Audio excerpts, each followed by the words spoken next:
Mesdames et messieurs, merci beaucoup. Bienvenue encore une fois, deuxième version. Nous sommes appelés, nous sommes appelés à réfléchir sur le devenir de notre pays. Mesdames et messieurs, il y en a d'autres qui ont 3 pays, 4 pays. Nous n'avons qu'un seul pays, c'est le Congo. Nous n'avons qu'une seule patrie, c'est le Congo. Si nous restons encore au Congo, ce n'est pas parce que nous n'avons pas la possibilité de fuir. Non, ce n'est pas parce que nous n'avons pas la possibilité d'aller ailleurs. C'est parce que nous aimons beaucoup ce pays. Je ne suis pas ici en train de dire que ceux qui sont partis de ce pays ne l'aiment pas. Non. Nous ne sommes pas tous appelés à changer ce pays de l'intérieur. Il y en a qui sont appelés à changer ce pays de l'extérieur et ils doivent partir.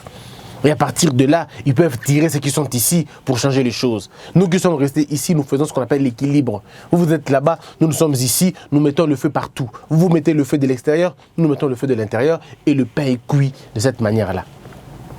Messieurs et dames, il y a des gens qui me comprennent peut-être à tort. Il y en a qui pensent que je soutiens Félix Tshisekedi. Il y a d'autres qui pensent que je soutiens Martin Fayulu.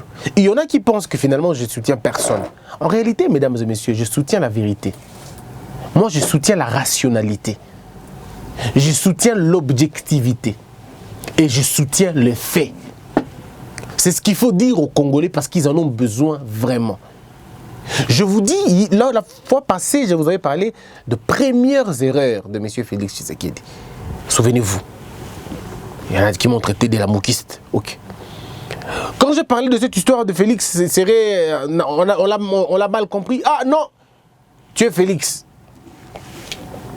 Et maintenant que je viens de vous dire, le piège est là. Comment voulez-vous que des gens écrivent au président de la République un discours et que le piège? Comment on peut imaginer cela un seul instant? Ça veut dire quoi? Ça veut dire quand Félix faisait des discours, quand Félix faisait des marches, quand l'opposition dans son ensemble faisait des marches et qu'on nous réprimait dans le sang, et qu'on nous battait, et qu'on nous persécutait, parce qu'on disait non, parce qu'on disait oui, ces personnes-là, la communauté internationale, l'Union européenne, ces entités ont décidé de sanctionner ces personnes-là, et aujourd'hui, M. Félix est au pouvoir, on lui fait dire qu'il demande la levée de sanctions. Ça veut dire qu'on pardonne à ces gens-là. Ça veut dire qu'on les laisse. Donc, littéralement, on va dire, c'est devenu comme une prime à la délinquance politique. C'est devenu comme un laisser-faire maintenant. Et Félix, quand il est devant cette page, vous sentez qu'il s'arrête. Et puis il saute. Il ne comprend pas comment ça s'est glissé là-bas. Mais moi, j'aimerais revenir un peu. Traitons bien les choses. Monsieur le Président de la République, vous avez eu tout le temps de lire le document. Vous n'allez pas me dire que le document a été imprimé le matin. Si le document a été imprimé le matin, faites partir tout le monde de votre cabinet. C'est une légèreté énorme. Je veux dire, ça frise même la trahison. Parce que là, vous mordez, c'est comme un serpent qui mord sa queue. Vous coupez l'arbre sur lequel vous êtes assis. Des gens sont morts dans cette histoire. Il y a des familles éplorées aujourd'hui. Il y a des familles dévastées, déchirées par cette mort. Monsieur le Président, qu'allez-vous dire de la famille de Kapangala? Qu'est-ce que vous allez dire à cette famille-là? La famille de Rossi Chimanga. Qu'est-ce que vous allez dire à la famille de Chibea? À la famille de tous ces gens qui sont tombés? À la famille d'Éric Boloko? Ces jeunes garçons tombés à l'Équateur, pour rien comme ça, simplement parce qu'ils manifestaient. Ils s'est retrouvés au mauvais moment et à la mauvaise période. Qu'allez-vous dire à messieurs Yancente de l'Unikin ici et Rodrigue, ces deux jeunes gens qui sont allés ce jour-là à l'école, à l'université, qui sont allés ce jour-là à l'université? Ces petits garçons n'ont pas demandé le départ de Kabila. Ils n'ont pas demandé le changement de la Constitution. Ils n'ont même pas demandé la vérité des urnes. Ces petits-là n'ont demandé que le droit à étudier. Juste ça. Et pour ça, ces gens ont été tués. Par des gens qui circulent librement aujourd'hui. Non, Monsieur le Président, ce sont des propos graves. Et alors gravissimes. Je vous demande de prendre des mesures urgentes. Je vous demande, Monsieur le Président, que ceux qui ont rédigé ce discours soient mis à côté, sans aucune forme de procès. Ces gens ont montré leur animus nocandi. Ces gens ont montré l'amus nocandi même, l'âme de nuire. Parce que je ne peux pas comprendre. Si c'était vrai que c'est vous qui avez autorisé cela, vous l'aurez lu, vous l'aurez lu. Mais si vous ne l'avez pas lu, c'est parce que vous ne saviez pas ce qui est à l'intérieur. Et c'est très grave que vous ne soyez pas en mesure de détecter cela bien avant. Vous aurez dû prendre la lettre bien avant. Parce que c'était programmé déjà que vous allez faire cela. Donc on aurait dû travailler bientôt. Et vous aurez eu le temps de lire et de relire. Parce que ce que vous faites exactement comme votre père. Votre père a fait la même chose. Il va biffer la Constitution. Mais laissant toutes les autres constitutions qui étaient déjà imprimées. Ce n'est pas en biffant une constitution que vous changez dans toutes les autres constitutions. De la même manière, lorsque vous sautez le paragraphe, mais il est écrit.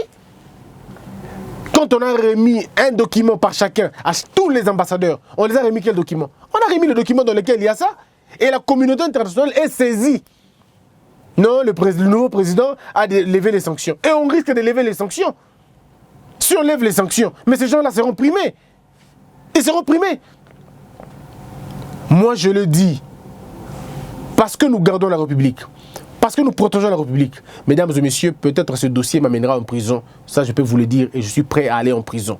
Mais lorsque le gouvernement sortira, si je trouve le nom de personnes qui sont sanctionnées par l'Union européenne, mesdames et messieurs, je me désolidariserai de ce gouvernement et je m'attaquerai personnellement à ce gouvernement. Parce que nous estimons, mesdames, mesdemoiselles et messieurs, qu'il n'est pas normal que nous puissions reconduire les mêmes personnes. Voilà pourquoi je dis j'attends que ce gouvernement ébima. Ce gouvernement ou ébimi, totaliba kombo e batouana. Si les personnes au bazana katiwana, bazaki poursuivis pour des crimes, parce qu'il faut le dire, pour des crimes. Monsieur la Mermède, par exemple, si on l'accuse pour avoir plusieurs fois fermé la radio, restreint la liberté de la presse, la liberté d'expression et tout. Je peux bien comprendre cela. Mais je ne peux pas comprendre des gens sur qui pèse crime yabato. Moi, je peux même aller plus loin pour excuser Kanyama. Parce que nous avons vécu dans une condition d'anarchie totale où les jeunes gens faisaient la loi au Congo. Je vais bien d'accord, je n'accepte pas le procédé, je ne tolère pas, je ne cautionne pas procédé Moussoussou, mais ça nous a rapporté quelque chose ici au Congo. Ça nous a ramené quelque chose, il y a paix, parce qu'on a circulé dans la mythe, on a vu qui vida, pas de problème. Mais l'affaire de Cameroun Sampou, il y a eu des affaires sérieuses là-bas. Il y a eu des gens qui sont morts comme ça, pour rien. Il faut qu'on essaie de revoir la question en profondeur. C'est pourquoi je dis quand le gouvernement sortira, je reviendrai ici vous faire des grandes analyses pour voir si les personnes accusées, poursuivies pour des faits de crimes, pour des faits d'exactions, mesdames et messieurs, alors je me désolidariserai.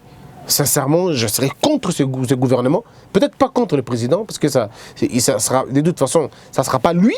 Ça sera un gouvernement avec un premier ministre qui seront redevables devant le peuple et surtout responsables au niveau du Parlement. Donc ça ne sera pas le président de la République. Il faut qu'on le comprenne. Et quand le moment viendra, je ferai mon analyse sur comment le président peut déjouer ces gens-là. Il y a question simplement de noms. Si le président exige qu'on lui donne des noms et que lui puisse nommer des noms, on n'aura pas ce genre de problème. Donc je crois qu'il faut finalement réfléchir sur cette question-là. C'est très dangereux. C'est très dangereux. Mais, bien qu'on parle de cela, revenons sur des questions fondamentales, mesdames et messieurs, sur l'Union européenne. Parlons-en. Nous ne pouvons pas continuer comme ça aussi en même temps. Nous ne pouvons pas continuer à subir des pressions des autres parce qu'ils ne veulent pas de nous. Ça, d'un côté, oui, d'un autre côté, non. D'un côté, non, pourquoi? Parce qu'ils nous reprochent exactement ce qu'ils font tous les jours. Est-ce que la France peut regarder aujourd'hui les Ivoiriens dans les yeux et dire aux Ivoiriens que nous sommes un pays démocratique? Est-ce que la France peut regarder la Libye aujourd'hui? Essayez un peu de voir ce qu'on est en train de vouloir créer en Bolivie.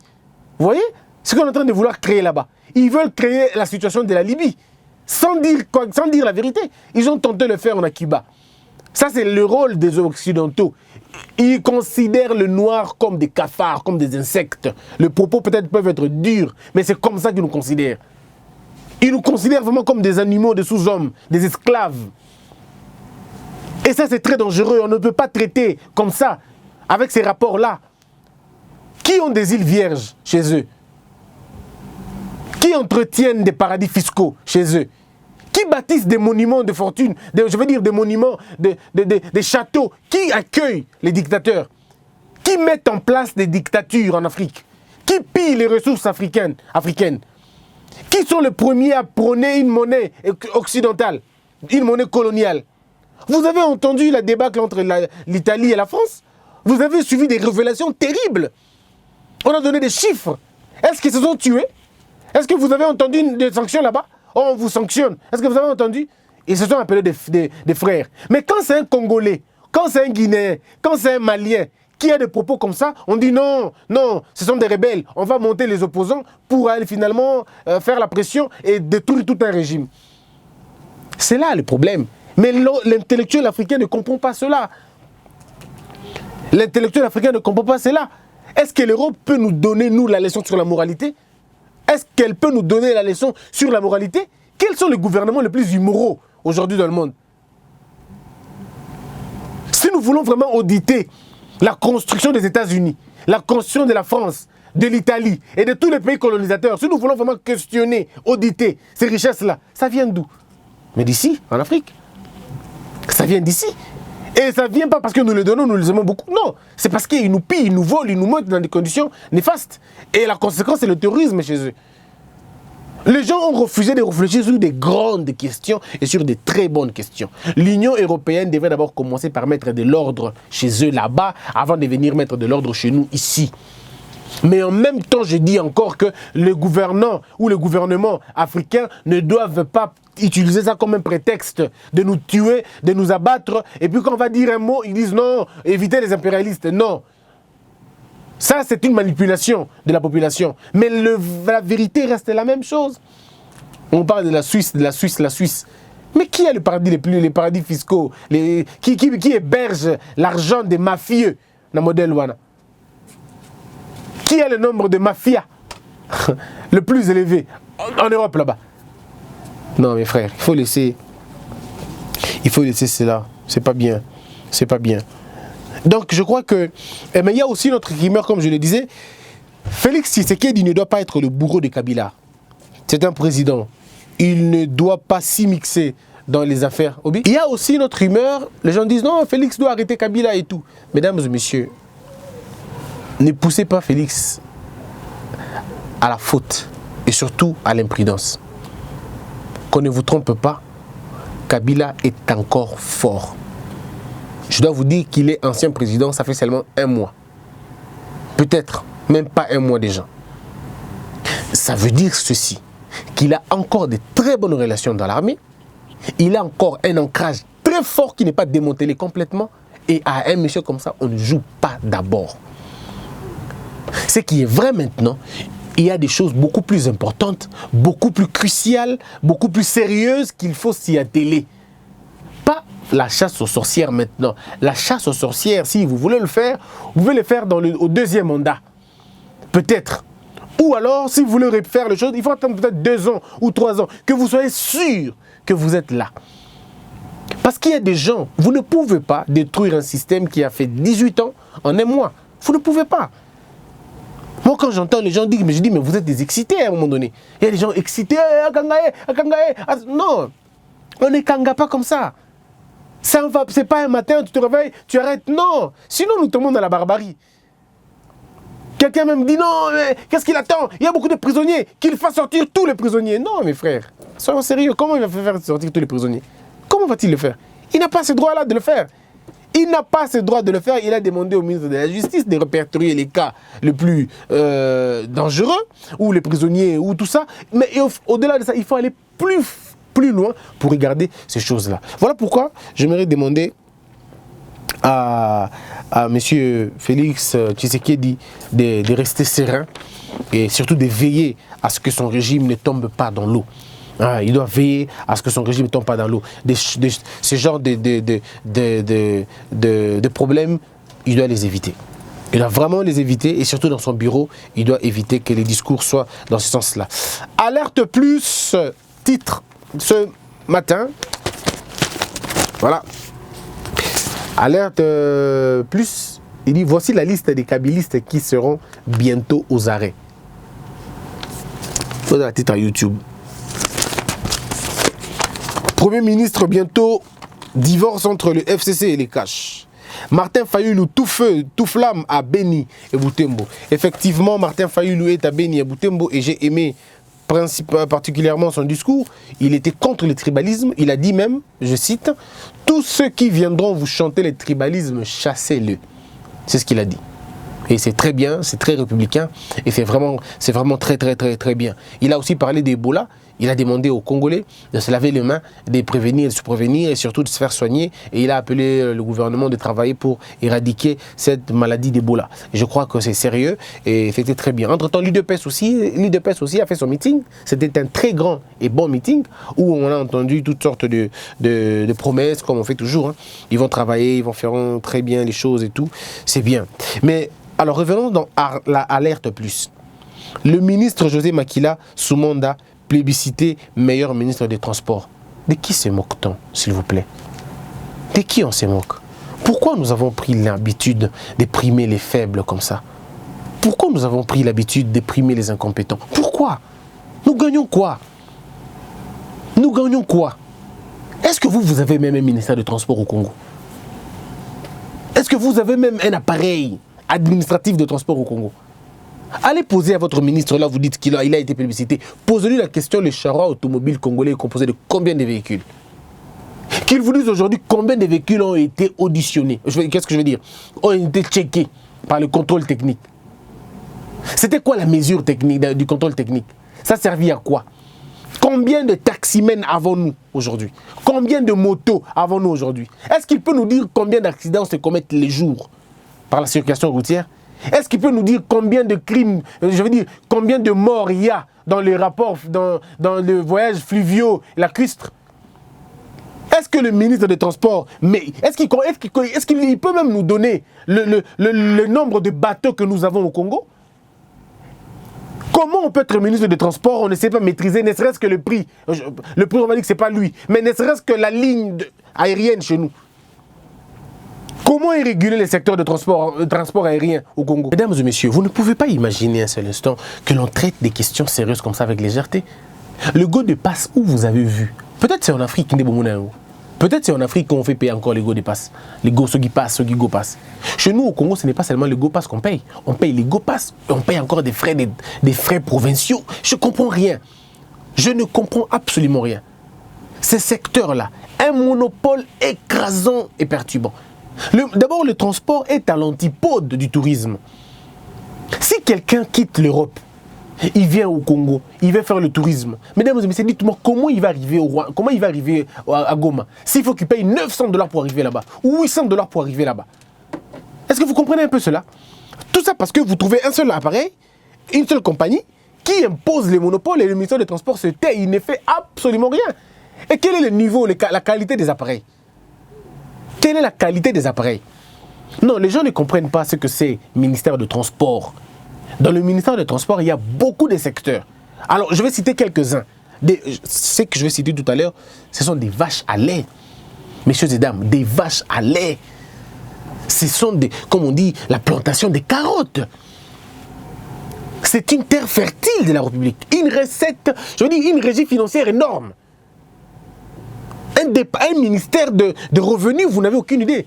Qu'on nous dise que monsieur s'est enrichi, oui, rapidement, oui. Il peut être plébiscité parmi les ministres riches, d'accord, mais pas les ministres qui travaillent. Non, je n'ai rien contre lui, nous sommes de la même province, mais là, c'est totalement... je veux dire, c'est de l'incompétence faite chère. Mesdames, mesdemoiselles et messieurs, retenez. RVF, Régie de la voie fluviale, des voies fluviales. Parlons-en, messieurs et dames. Combien de bateaux avons-nous? Jusqu'aujourd'hui, en plein 21e siècle, prenez les vidéos. Je ne sais pas si Omo va nous aider à avoir des photos des gens qui tombent dans le fleuve. Des bateaux en état de... Non, mais pas possible.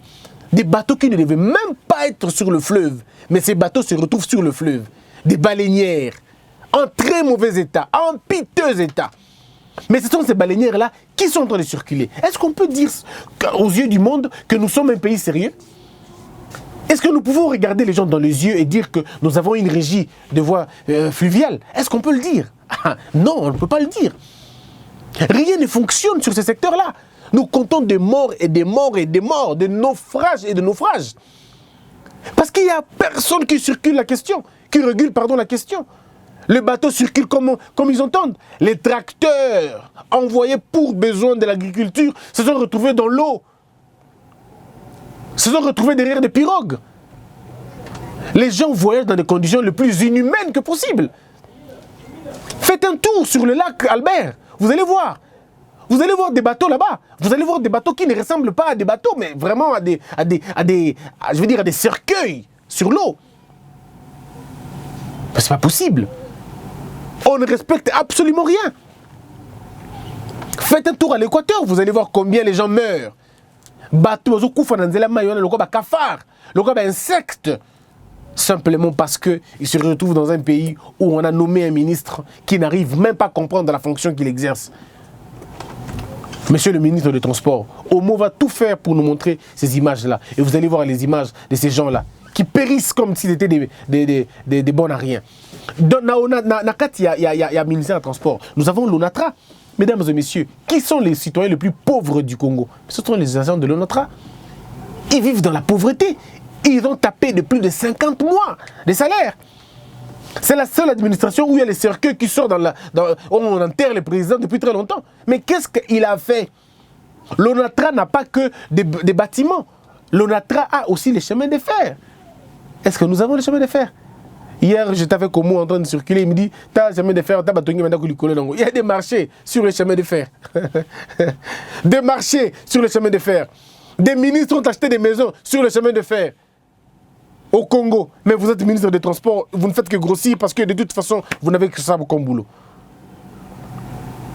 Est-ce qu'on est sérieux? Une seconde seulement.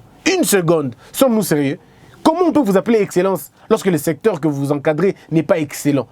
Lorsque la vie des gens que vous gérez n'est pas excellente? Comment on vous appelle excellent? Comment faites vous-même pour qu'on vous appelle excellence?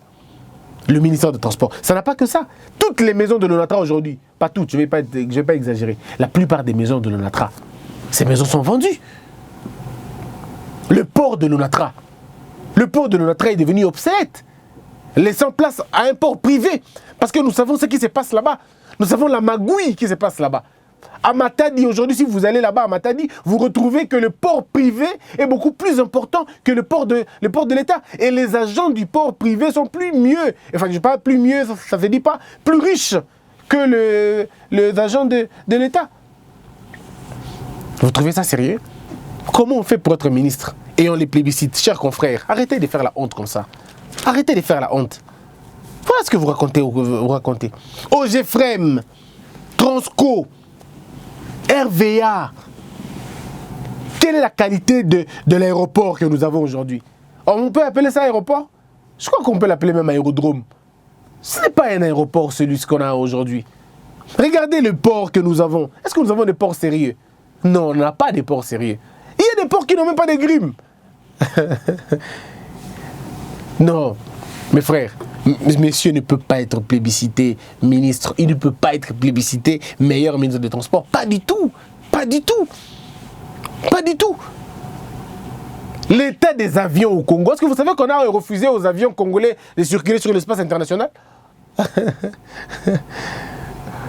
Aujourd'hui, on parle d'Éthiopie. Éthiopie a plus de 100 avions. Et vous avez combien d'avions?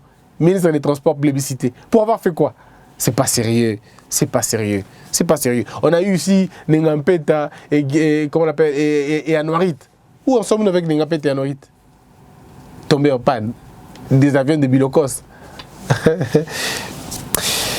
Voilà. Et puis, le même journal va plus loin pour dire SONAS, la vérité a fini par donner raison à la direction générale. Ce dossier de SONAS est un dossier très important au Congo.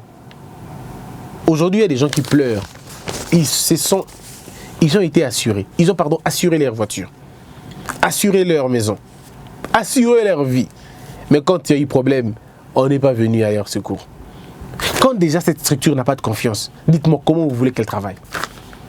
Commençons par auditer la direction générale d'abord de la SONAS.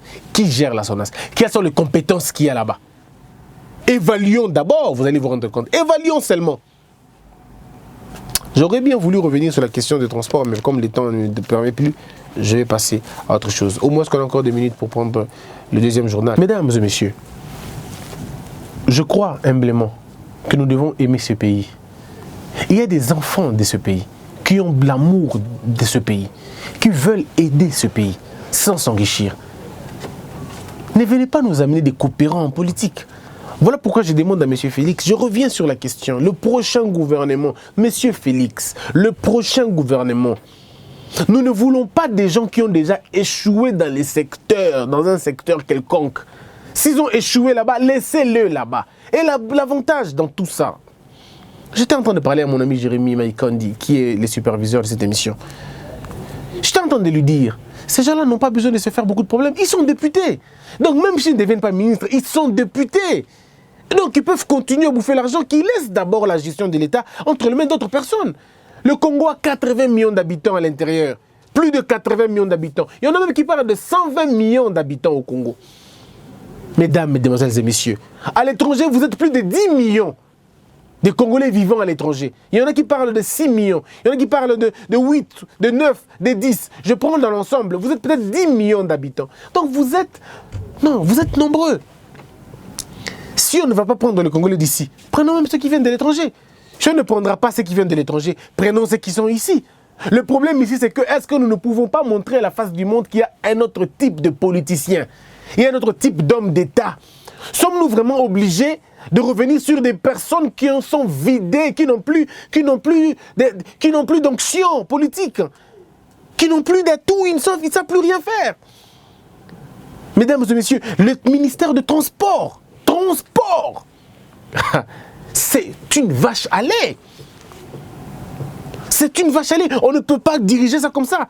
Comment voulez-vous? Et puis vous savez pourquoi on les plébiscite? Pourquoi on les plébiscite meilleur ministre? Ce confrère a fait la honte. Moi je crois que c'est une honte. Voilà pourquoi il dit qu'il serait premier. Voilà. Voilà. Simplement, je voudrais vous montrer que Christian a attaqué un confrère. Regardez mes frères. Regardez. C'est à cause de ça qu'il est meilleur ministre. Vous savez pourquoi? Parce que, messieurs, je vais lire, la toute dernière œuvre indélébile reste la suspension du directeur général de la société Transco, M. Kirumba, et les paiements de leur salaire. Voilà les modèles des hommes politiques dont le pays en a grandement besoin. Messieurs, et puis il dit à la fin, nous y reviendrons. Pardon, ne reviens plus avec ça. Ne reviens plus avec ça. Ce n'est pas lui qui a pris ces décisions. C'est le directeur de cabinet du président Félix qui a pris la décision. Il ne faut pas qu'on nous trompe. Il ne faut pas qu'on vienne nous tromper. C'est le directeur du cabinet du président de la République qui a pris la décision d'abord de révoquer, de suspendre, pardon, les directeurs et aussi de payer les salaires. C'est le directeur de cabinet. Ce n'est pas monsieur Makila. Monsieur Makila s'est complaisé dans la situation. Il était là avant que Félix ne vienne. Il était là. Est-ce qu'il peut nous dire aujourd'hui combien de bus Transco sont opérationnels? Est-ce qu'il peut seulement nous le dire? Combien de bus de Transco sont opérationnels? Est-ce qu'il peut nous dire la recette journalière de bus de Transco? Mesdames et messieurs, pourquoi avons-nous une mémoire courte? Pourquoi avons-nous une courte mémoire aujourd'hui? Monsieur est plébiscité parce qu'il aurait amené 100 bus. Le problème, ce n'est pas d'amener 100 bus. Le problème ici, c'est de savoir les bus vont servir à quoi? Comment allez-vous entretenir des bus? Ce n'est pas aujourd'hui qu'on a des bus. À l'époque de Mobutu, tu en avais combien? On a eu des sociétés comme ça, Transat, Transnini, Transoyo, Transokiliko. On a eu beaucoup de trans.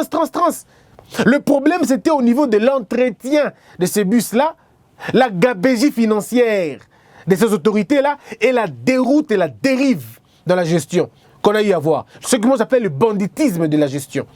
On a vu ça. Donc vous ne pouvez pas nous dire aujourd'hui que monsieur a 100 bus. 100 bus, on peut faire le calcul. 100 bus, on a combien de quartiers à Kinshasa? On a combien de lignes de transport à Kinshasa? Les 100 bus, c'est comme une goutte dans la bouche de quelqu'un qui a fait 10 ans ne buvant pas de l'eau. Et ces bus-là viennent d'où? Ces bus viennent d'Égypte. C'est l'Égypte qui nous offre ces bus-là. En fait, pas il nous offre, mais c'est lui qui produit ces bus-là. Alors que nous avons la possibilité de produire les bus, de construire les bus chez nous. mais d'en produire. C'est ça le boulot d'un ministre des Transports.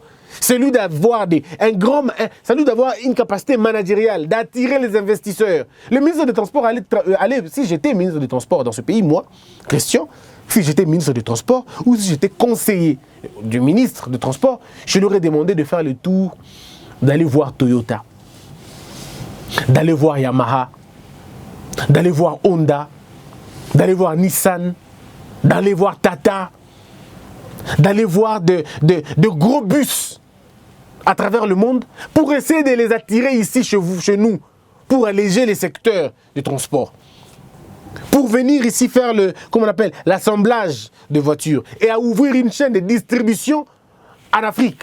Mesdames et messieurs, en termes de consommation, nous sommes supérieurs à tous les autres pays d'Afrique, sauf le Nigeria.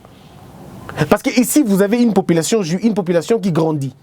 L'âge médian de notre population varie entre 14 à 25 ans. Entre 14 à 25 ans. Donc, si je peux comprendre clairement, c'est que vous avez une population estimée à 30 ou 40% de gens qui ont plus de 18 ans. Voyez-vous, 30 à 40% de gens qui ont plus de 18 ans. Et si ces gens-là trouvent du boulot, donc ils peuvent consommer des voitures, ils peuvent acheter des voitures et nous serons bien. Mais regardez comment on est. J'aurais demandé à M. Makila de manager convenablement pour le cuivre. Parce que vous avez le cuivre, comment vous manquez les chemins de fer? Comment nous ne pouvons pas avoir une route bimodale? Aujourd'hui, au monde, on parle de route bimodale, où on a tout. On a les chemins de fer, on a la voie ferrée, on a des ponts, et puis on a des routes terrestres. Comment nous ne pouvons pas avoir cela? Frères et sœurs, les journalistes, c'est les chiens de garde d'une démocratie. Nous ne pouvons pas nous regarder dans les yeux et aller plébisciter les faibles, plébisciter les incompétents, plébisciter ceux qui ne méritent pas d'être plébiscités. Des gens comme monsieur le ministre ici sont des gens qui doivent être, envoyés en retraite politique. Des gens comme ça, on dira, messieurs, vous allez rester à l'Assemblée nationale, restez là-bas, contrôlez l'exécutif. Vous ne reviendrez plus jamais en politique, surtout dans la gestion. Restez en politique dans le législatif, mais vous ne viendrez plus jamais gérer la cité. Parce que monsieur n'a pas géré la première fois. Souvenez-vous qu'il était ministre, je ne sais pas moi, de plan. Hein? Il était infrastructure d'abord avant. Il est toujours autour des choses cruciales du pays, mais il ne fait rien. Il était d'abord au niveau des infrastructures, mais il a un long parcours. Au-delà de ça, il avait été plusieurs fois ministre. Souvenez-vous, c'est celui qui a dit que Kabila était Satan. C'est lui qui a dit que Kabila était les Satan. Mais aujourd'hui, quand il a salué Kabila, sa tête allait toucher ce genou. C'est là que j'ai compris que monsieur était un athlète. Il pouvait se pencher à 40 degrés, je veux dire 90 degrés, pour saluer Kabila. Et Kabila a vu toutes les scènes du Congo, franchement. Kabila a vu des gens qui étaient très opposés à lui, qui sont devenus très fans plus que Mende. Il dit, mais c'est un genre compliqué. Kabila a vu des Tshisekidistes devenir de vrais Kabilistes. Kabila a vu des Kabilistes devenir des vrais Tshisekidistes plus radicaux que Tshisekedi lui-même. Il dit, mais ouf, on m'a servi des choses. On attend les livres de Kabila, peut-être qu'il écrira. Et on lira ce qui a été fait. Donc, mesdames et messieurs, je vous déconseille de lire des ouvrages, des journaux qui caressent au sens du poil certains incompétents. Et ce n'est vraiment pas très bien. Je vous retrouve dans la troisième partie. Aujourd'hui, on va faire 3 numéros parce qu'il y a des journaux qu'il faut lire. Il fallait d'abord qu'on arrive à élaguer les rumeurs et parler maintenant de nos journaux. Il y a le potentiel qui titre Félix Tshisekedi prône une diplomatie de développement. Mais qu'est-ce que ça veut dire? C'est tout de suite.